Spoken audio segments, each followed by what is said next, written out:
विश्व महापीठ राष्ट्रीय अधिवेशन में प्रमुख रूप से उपस्थित हरियाणा के राज्यपाल श्री सत्यदेव नारायण आर्य जी, उत्तराखंड की राज्यपाल श्रीमती बेबी रानी मौर्य जी, श्री गुरु रविदास विश्व महापीठ के अंतर्राष्ट्रीय अध्यक्ष श्री दुष्यंत गौतम जी, मंच पर बैठे हमारे केंद्र सरकार के मंत्रीगण, महापीठ के अन्य पदाधिकारीगण, इस सभागार में उपस्थित सभी गणमान्य अतिथियों, देवी और सज्जनों, इस राष्ट्रीय अधिवेशन में यहाँ उपस्थित और देश विदेश में बसे हुए संत रविदास जी के अनुयायियों तथा सभी देशवासियों को आगामी 27 फरवरी को मनाई जाने वाली जो इस वर्ष पड़ रही है श्री गुरु रविदास जयंती की मैं आप सभी को अग्रिम बधाई देता हूँ।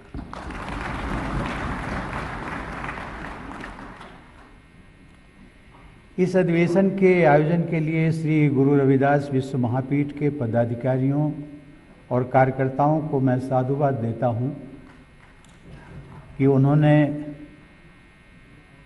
भारत की राजधानी दिल्ली को इस कार्यक्रम के लिए चुना। मुझे ये जानकारी दी गई है कि इस महापीठ द्वारा श्री गुरु रविदास जी के सामाजिक समानता व एकता तथा मानव कल्याण के संदेश को व्यापक स्तर पर प्रसारित करने का प्रयास पिछले कई वर्षों से किया जा रहा है।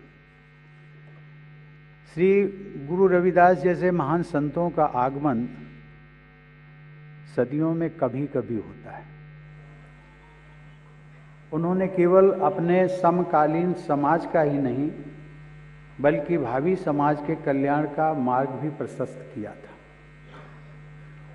अनेक विद्वानों की मान्यता है कि संत रविदास जी की असाधारण दीर्घायु के कारण तत्कालीन समाज एवं संतों की कई पीढ़ियों को उनका मार्गदर्शन मिलता रहा।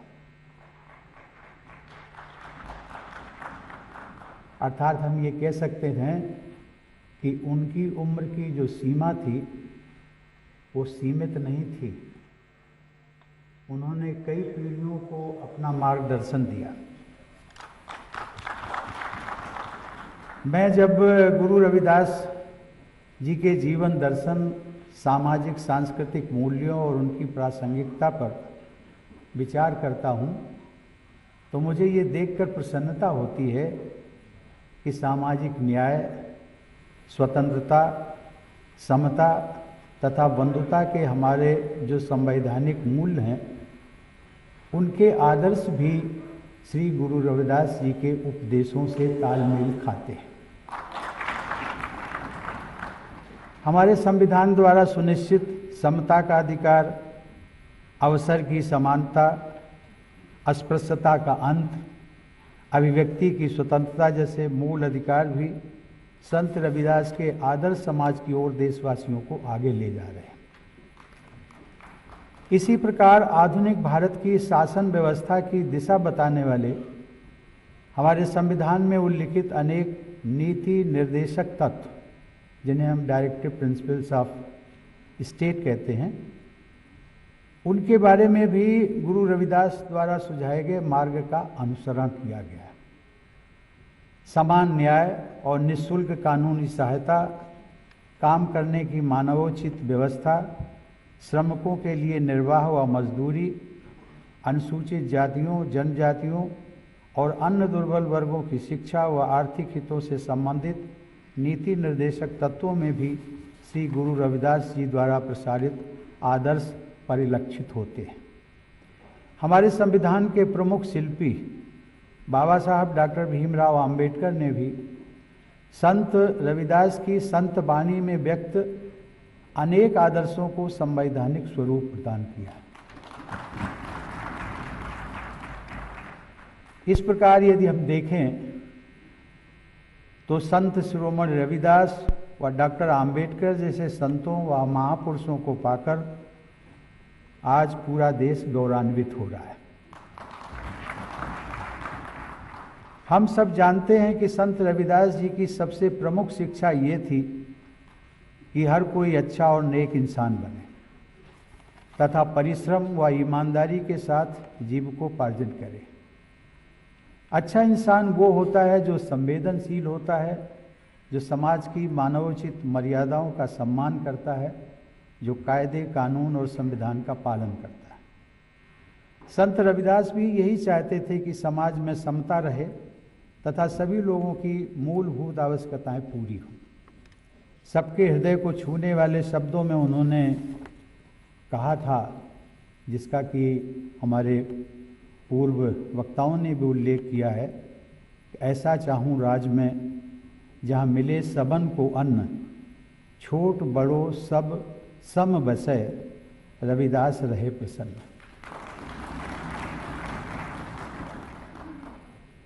इस छोटे से पद में उन्होंने जो सारगर्भित उपदेश दिया है, वो यदि कोई व्यक्ति अपने जीवन में आचरण में उतार लेता है तो मुझे लगता है कि उसको हम सबसे नेक इंसान कह सकते हैं।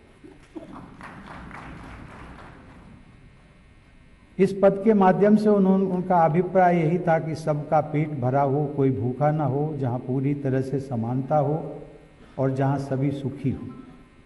ऐसी व्यवस्था में श्री रविदास जी प्रसन्न होते हैं। संत रविदास जी के जीवन और वाणी में ईमानदारी से कमाई गई जीविका का आदर्श भी दिखाई देता है।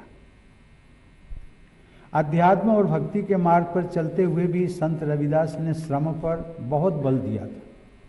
वो कहते थे कि श्रम कौ ईश्वर जान के, श्रम को ईश्वर मानिए, श्रम कौ ईश्वर जान के, जौ पूजहि दिन रैन, रविदास तिनहि संसार मह, सदा मिलहि सुख चैन।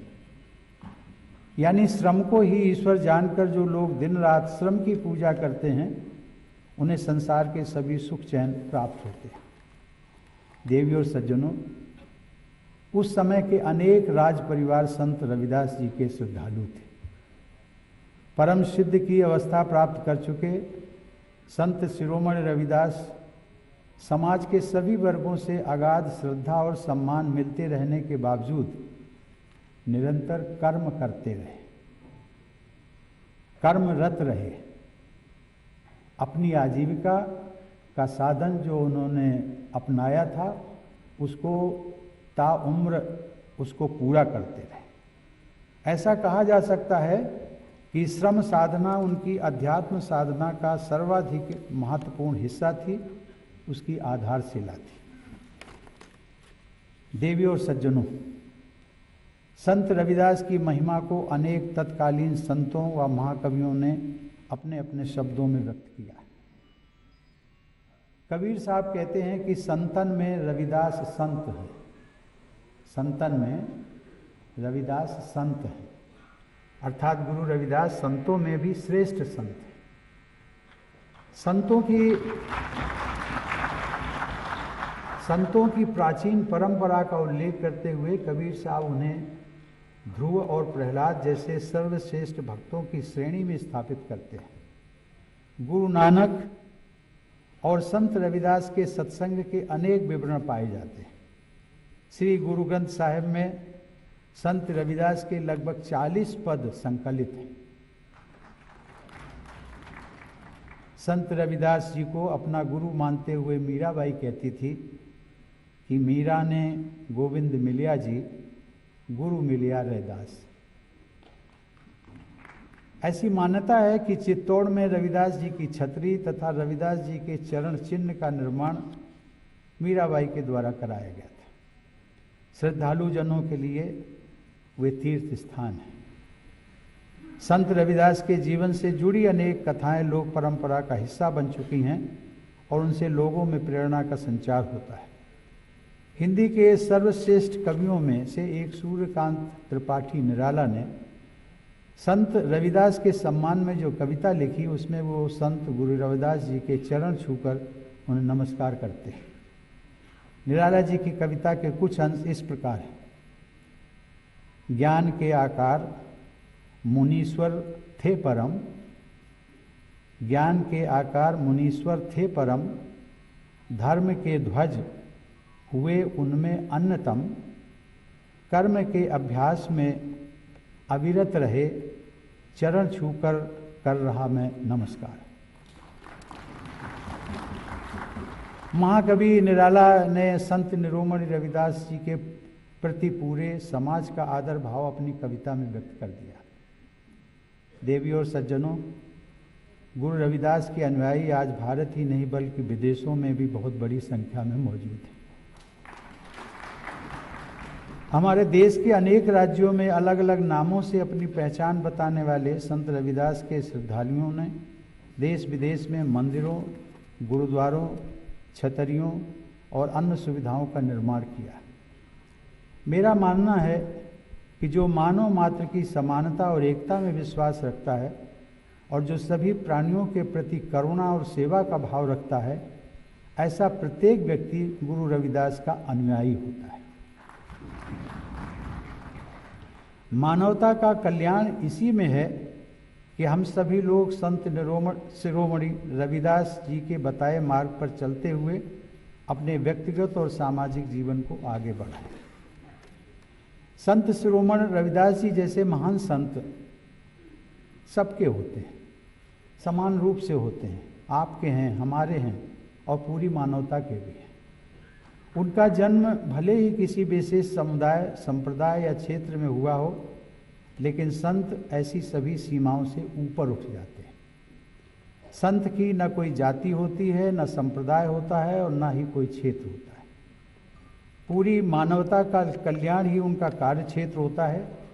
इसीलिए संत का आचरण सभी प्रकार के भेदभाव तथा संकीर्णताओं से परे होता है। देवी और सज्जनों, संत रविदास ने अपनी करुणा और प्रेम की परिधि से समाज के किसी भी व्यक्ति या वर्ग को बाहर नहीं रखा था। यदि ऐसे संत शिरोमणि रविदास को किसी विशेष समुदाय तक बांध कर रखा जाता है तो मेरे विचार से ऐसा करना उनकी सर्व समावेशी उदारता के अनुरूप नहीं होगा। इसी प्रकार डॉक्टर अंबेडकर के संबंध में भी ये कहा जा सकता है कि समाज एवं राष्ट्र निर्माण के उनके व्यापक प्रयासों के विषय में जन साधारण को भली भांति अवगत कराने की हम सबको आवश्यकता है। वास्तविकता ये है कि बाबा साहब आम्बेडकर का व्यक्तित्व एवं कृतित्व बहुत व्यापक और विशाल था। उन्होंने देश के हर नागरिक, उसकी हर समस्या तथा उसके समाधान के लिए अपना पूरा जीवन अर्पित कर दिया था। इस प्रकार डॉक्टर बाबा साहब आम्बेडकर एक सच्चे देशभक्त और आधुनिक भारत के अग्रणी राष्ट्र निर्माता थे।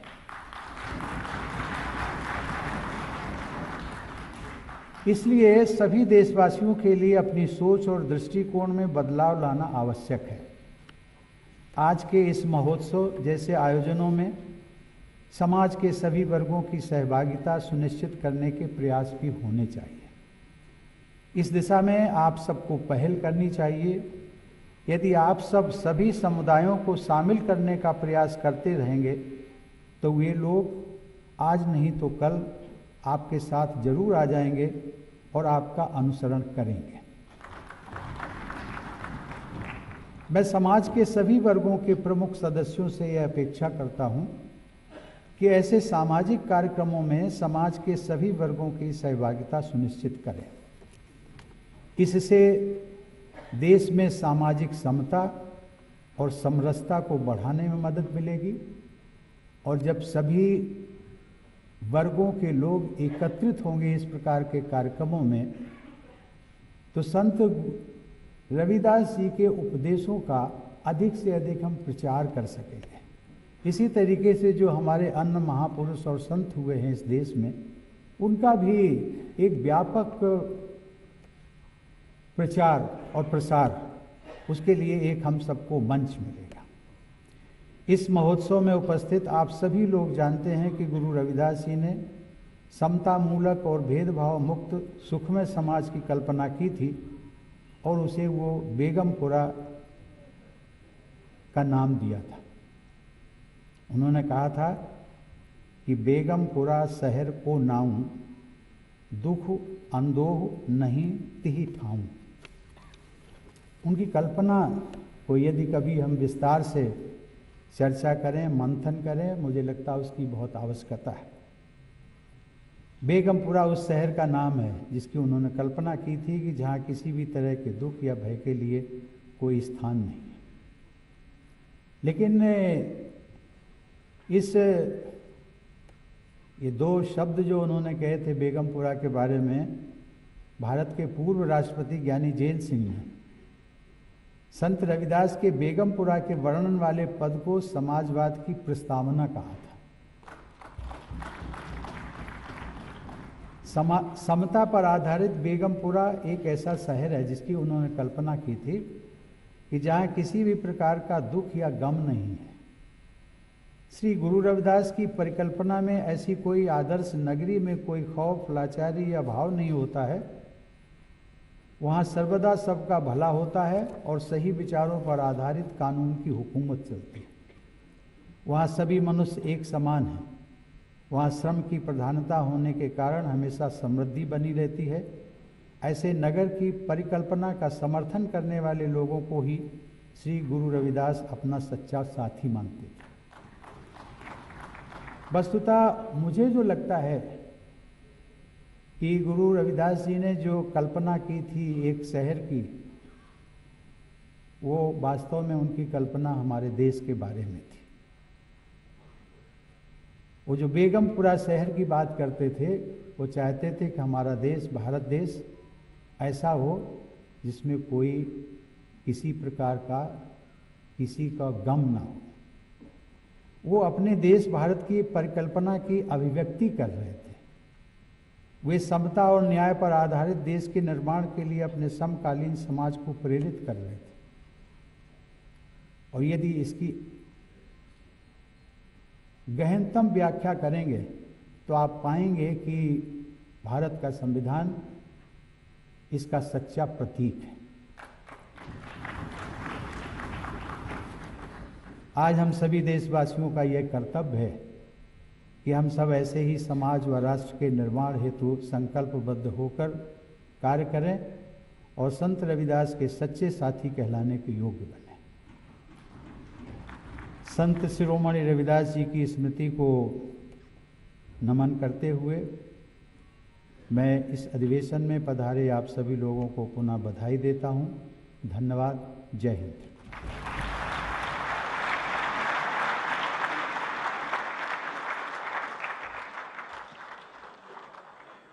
माननीय राष्ट्रपति श्री रामनाथ कोविंद जी का कोटि कोटि धन्यवाद यहाँ पधारने के लिए और हम सभी से बातचीत करने के लिए। सभी से अनुरोध है राष्ट्रगान के लिए खड़े हो जाएं।